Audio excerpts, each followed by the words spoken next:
Hello again, everyone, and welcome to Griffon Sports Insider for this, the last week of October 2010. I'm Ryan MENLEY, along with Brett ESELY. This is a big week for Missouri Western Athletics, an important week for Griffon Athletics. Yes, it is. Number one, it's Pink Week. We'll explain those details later. Griffon basketball gets set to go, while the new home of Griffon baseball and softball nears completion, while Griffon football searches for redemption. That's right. It is gut check time for the Griffs. After that 4-0 start, they have dropped 3 of 4, including a gut-wrenching defeat this past weekend at last place Missouri Southern. A strange, rainy, windy, ominous night in Joplin. Missouri Southern upset the Griffons last year and killed their playoff aspirations, but there would be no revenge by Western on this night. The Lions' first drive of the first quarter, they'd take the ball downfield and strike. Colin Howard hits Kellen Cox for the 14-yard touchdown.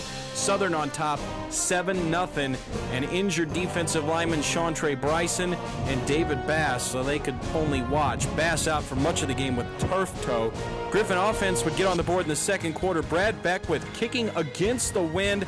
A 31-yard field goal attempt is good, his first of 2 on the night, but that's the only points Western could muster. The offense just continues to sputter. Drew NEWHART was sacked 7 times. Southern had 8 sacks overall, and the Griffons fall 23-6. Their record now 5-3 overall.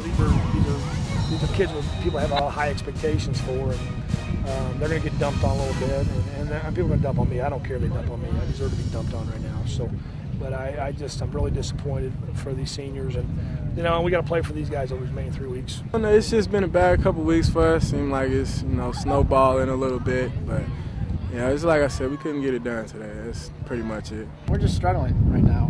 We're just in a slump, and there's little breaks here and there. It seems like it's always just one little thing goes wrong. That first half the weather wasn't right for us, and the rain, and we had to go in the wind, and that second half we had some momentum almost, and we're just one big play away of getting momentum and being that close. I mean, no lines. We just got to get it done. All of us, myself included. We just got to play to the best of our ability. Just got to keep fighting. That's it. And joining us right now is Griffon head coach Jerry Partridge. Now, last week you called the Southern game, quote, one of the most important games in the history of our program in terms of getting back on track. What now?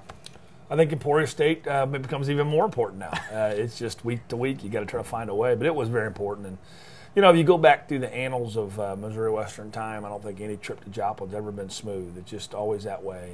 And even our playoff team almost got out of there with a loss. And whatever it is, the scenario, we got to create something different as a coach. I got to do something different for that trip. And just didn't play well. Weather was a factor too, but you know what? Southern got it done in the weather. Talk about the game plan offensively going in. Did that change any with the weather? Obviously, probably did a little Under bit. center more, less shotgun stuff. We had one bad shotgun snap that cost us on a pivotal third down off to the left, and Drew had to make a play. By the time he saw the kid was open, there was pressure. We ran the ball more effectively. Actually ran the ball pretty well. The yardage would say differently, but sacks go on rushing totals, and we had 8 sacks, and that's a little bit why it would happen.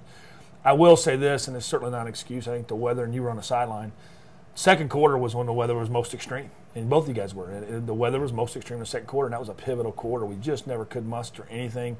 We felt like defensively, I thought we played a great second quarter where our backs were the wall. We battled, we fought, we scratched, we clawed, and kind of came away with just holding them to 10, and we just didn't respond in the third quarter again. That third quarter offensively has got to become a better quarter for us, and it hasn't been. What is it with that? It seems like every third quarter, that's kind of when the game kind of just turns on the heels. In the 3 losses you've had, why has the third quarter been so problematic? I think there's a lack of confidence offensively right now. I certainly think it's in our offensive line. They have the tools to do it. They have the ability to do it. Right now they just lack the confidence to do it, and we just got to instill the confidence in them. And we just don't have that big playability at this moment to break us out of it. And the times we do have the chance to make a play, we drop the football.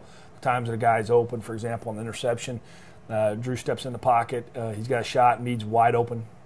Wide open in the red zone. He might even score. Drew throws it. It's a kid coming off, spinning down inside on a Michael Hill block, and gets his hand on it, and it ends up an interception. It was just, again, one of those things that's starting to happen too many times. It's becoming too many of those things. Well, you mentioned Michael Hill. We saw a lot more of Michael Hill Saturday, a little bit less of Thomas Hodges. Just talk about that philosophy there. Just a little bit more of a spark. I feel like, Mike's a faster kid, probably a little more explosive. We think the world of Thomas Hodges and the job he's done. He ran the ball pretty hard, but I think sometimes you just got to say, okay, we got to go with one and see if he can find the feel and the fit. And Michael ran pretty well. There's some things Michael could have done better. I wouldn't say it was Michael Hill's best game either. Coach, we've played 8 games now, and all 8 games, I think we would say that the defense has played well enough to win. I felt like they played well enough to win again Saturday night. Does the offense and the struggles they're having right now, does that weigh and put more pressure on the defense? It shouldn't, but I think it always does. Now, we've also been a part of games where defensively we can't stop anybody, and offense carries the load, and it's just a team game. You got to go out there and play. I mean, we still gave up over 400 yards of offense, and I made that statement to our staff meeting, and Tyler Fenwick, like he should, just made the statement, well, Coach, we're making you stay out there too long. And, it's just we've got to feed off each other. I mean, the defense need to make some stops at pivotal moments and didn't do it. David Bass, limited time with that turf toe. Shantre Bryson out. So that's 2 big guys on your defensive line that you're lacking right now. What's the prognosis for those guys? Shantre looked good yesterday riding a bike. He was riding a bike. I think we're looking like we're probably going to have him. David, that thing could be there for a while. David tried to play, and he was just really hobbled, and we really didn't let that info out a whole lot to the media. Just sometimes people change things, and those other kids played hard. Austin Baska, Oliver Pryor, they played hard. I was pleased with Ben Peaster, actually. Ben Peaster was very active and made a lot of plays. He's a very physical, aggressive, natured kid, and he did a good job.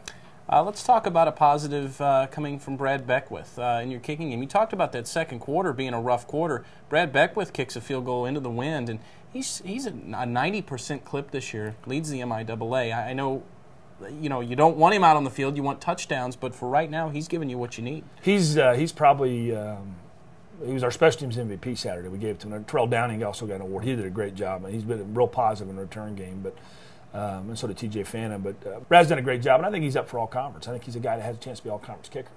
We took the punting job away from him Saturday to let him kick, and John Schmiemeyer can really hit it. In practice, he crushes it. Right now, he's got a little freshman jitter thing going on, and he just didn't do as good a job. You mentioned return game. Sometimes in offense, when you struggle, it's field position. We have great field position. But Saturday, I felt like we really had some good field position and just didn't get it done. Just talk about how frustrating that is. Well, when they're kicking off into the wind, we were getting some short kicks. Our front line needed to attack more quicker. And TJ did a nice job, I thought, of fighting and scratching and clawing. Then we got the big, huge return by Terrell, almost breaks it. But they're all frustrated. They all want to win. Those old linemen, Drew NEWHART's very frustrated, and he's a great kid, and he's a great player and a great winner, and he deserves to win. And they're all busting their tails. It's just a matter they need something good to happen. And honestly, I'm going to go back on, we haven't played poor on offense yet at Spratt Stadium. That hasn't happened yet. I mean, every time we've played at Spratt Stadium, we've been over 400 yards, and that's what I expect on Saturday. And we'll talk more about this coming game on Saturday against Emporia State when GSI comes back.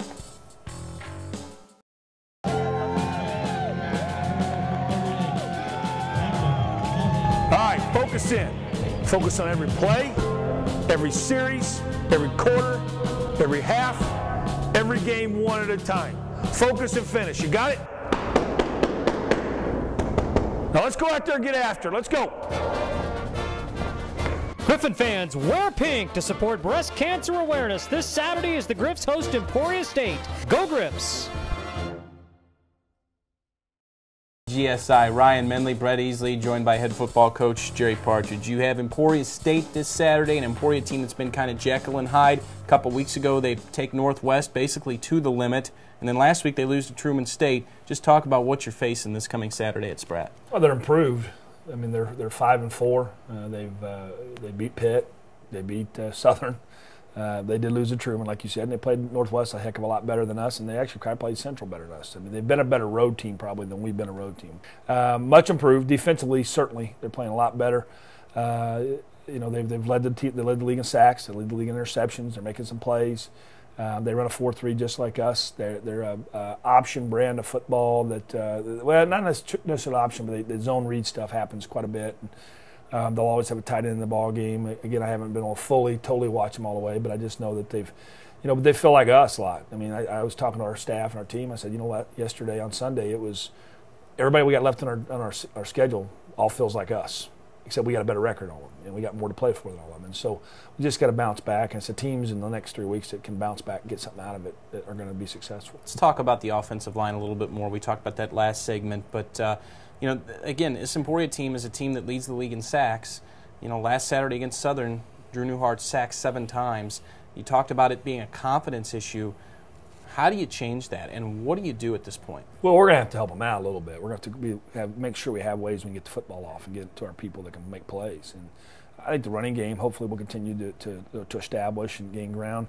The beauty is they run a lot of the things on defense that we run, and our offense is used to facing that, and that'll help a little bit. We might even do some things against each other this week just to help everybody have some fun, too. We got to jazz it up a little bit, too. You get this process.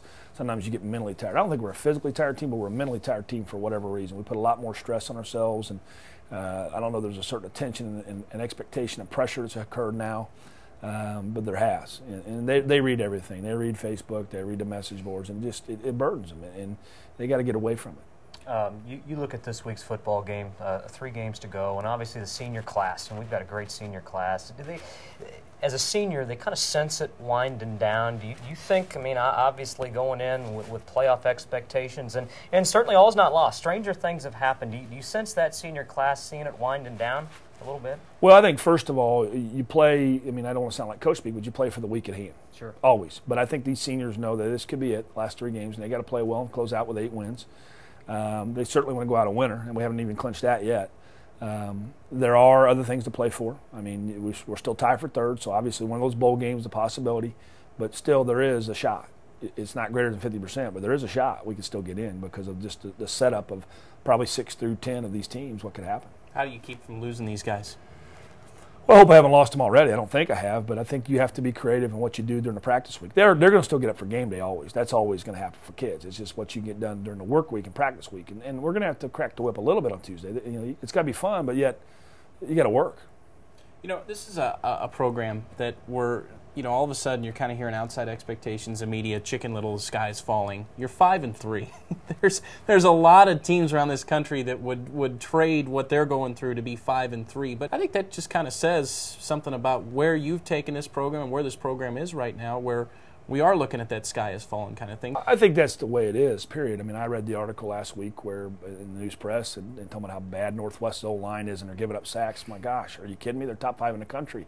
We're just looking for things. We're drawing, you know, we're trying to pick at whatever it is, and it's like a scratch on a Porsche. You know, I like to have the Porsche with a scratch on it as opposed to the other car that is clean. You know, and we're just not playing very well right now, and it's a bad stretch. We're playing poorly on the road. We have not played poorly in Spratt Stadium yet, and you know, but I think we're going to continue to play well. One of our goals is to go undefeated at home, and I think we're going to accomplish that. Well, home cooking this week. Talk about, in your mind, what it's going to take to beat Emporia State. Well, we can't turn it over, and turnovers really haven't been the huge issue. I guess we have turned over some, but we're going to have to protect the quarterback, and we got to hit our open receivers, and we got to keep running the football. Defensively, we're going to have to take it away a little bit. We went into that game, we're the #1 turnover ratio team in the league, and Missouri Southern's dead last, and they win +2. They took care of it. If you guys even noticed, the start of the second half, the very first snap by Southern's a ground ball quarterback, and he makes a play. We're going to have some good things happen early to get going again. Okay, well, good luck fellas. on Saturday. Coach, good luck. We'll see you in Spratt on Saturday. Yes, we will. That is Coach Jerry Partridge, GSI. We'll be right back.